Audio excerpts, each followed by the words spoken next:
My name is Sarah Crawford. I have my doctorate in biochemistry. I work at Southern Connecticut State University in the biology department, where I specialize in genetics, cancer research, and most recently, autism research.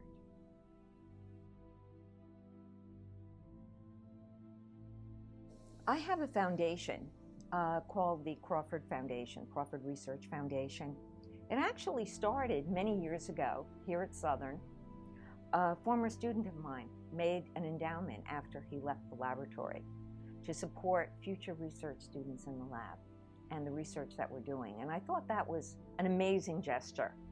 And the name of the foundation fund here at Southern is the Crawford Oncology Fund. And since that time, I have broadened my own foundation, and we're making contributions to the Crawford Oncology Fund to support research here at Southern. So it supports the students who work in the lab, the thesis graduate students, the undergraduate students. It supports their research. When I first came here, my goal was to find a teaching position because although I'd been trained as a scientist, I had young children and I wanted to spend time with them. So I decided to teach for 2 or 3 years till they were in school, and then from there I would go back and get, in the science field. But fate worked out differently. I came here, and number one, I found that I really enjoyed teaching, which was actually a surprise to me. And secondly, I found some empty space that nobody was using. And eventually, because I missed the research so much, I started to put things together and devise a laboratory. And no sooner had I started unpacking equipment than students began trailing in, asking me, can we do research? So, that was how it all started. There were several events that happened fairly early in my life that pushed me in this direction, and can't go into a lot of detail, but I'll give you the summary. When I was very young, around the age of 9, I was hospitalized.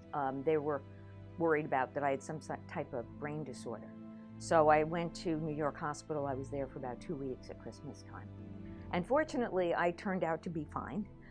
However, while I was there, I met many children who were very, very ill, very seriously ill. One of them died while I was there, and another young girl that I got close to was dying when I left. And it left an indelible impression on me. And from that moment on, I resolved to spend my life trying to figure out what causes diseases that kill children. Basically, it was unbelievable. I think everybody wants to be remembered. It's always been an important feeling that I've had, that I don't want to be forgotten. I don't know if everybody feels that to the intensity that I do. I think that comes from the feeling that I've always had a very strong sense that one must accomplish something with one's life. That we're put on this earth for a purposeful existence. Not simply, it's wonderful to enjoy life, and we should. It's a gift. But I do think that, in addition, we are here to make some type of a contribution. Part of our life goal is to find out what kind of a contribution we're destined to make. And part of that goal is to go ahead and try to make some type of difference in the world.